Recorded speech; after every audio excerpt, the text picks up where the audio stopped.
So I'm an Irish triplet. Are you familiar with the term? Yeah? Okay, so I'm the youngest one, just to be clear, but that means my brother's 11 months older than me. My sister is 15 months older than him. It was an amazing way to grow up, right? These were my first and are my oldest friends. My parents, well, they might have had a different view of it. They were exhausted. And by the time I came around, they were barely making eye contact. And they were just really relieved that I had somebody to play with. So we had a lot of things like playmates and time outside and all the trips to the library you could want. But what I never, ever got enough of was a parent who could listen to me. Now, this isn't a sad story. My parents were, well, my mom was exhausted, and she just didn't have the patience at that point. And my dad was working 7 days a week. So I was hungry for adult attention. Luckily, I lived in a small town in Western Pennsylvania. So my first friend was 3 doors down, Mrs. Pebley. Mrs. Pebley had transformed her yard into a garden that was magical. I mean, every perennial you could imagine, it was there. And because at that point, her husband had died, her children did not live locally, I was her entertainment. I thought she was my best friend. Maybe she was. But she was willing to listen to all those questions. What is this? They're like waxy and sticky. Those are hens and chicks. Those look like apples. Can I eat those? Those are a quince. Go ahead and take a bite. That's a hard lesson.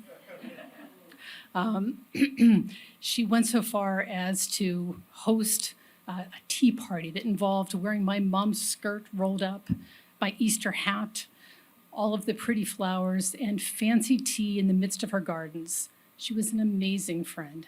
But she wasn't my only friend that I found who would listen to my endless questions. No, Caddy Corner was my friend Smitty. Smitty was a sign painter by trade, but he was an artist in his heart. And he had a studio attached to his house that was a glassed-in porch. And he invited me in anytime I wanted to come over to watch him paint. And he was happy to answer all my questions about primary colors and how do you mix those together to make orange or green. And it was fantastic. And the patience to listen to my little self asking question after question. Eventually, he shared some really important wisdom with me. Smitty told me that everybody was born with a clock inside of them. This is an interesting thing for your friend to share. And I envisioned like kind of, you know, the kind of clock that you could wind that had the little 2 things on the side to ring, like an alarm clock, a classic alarm clock.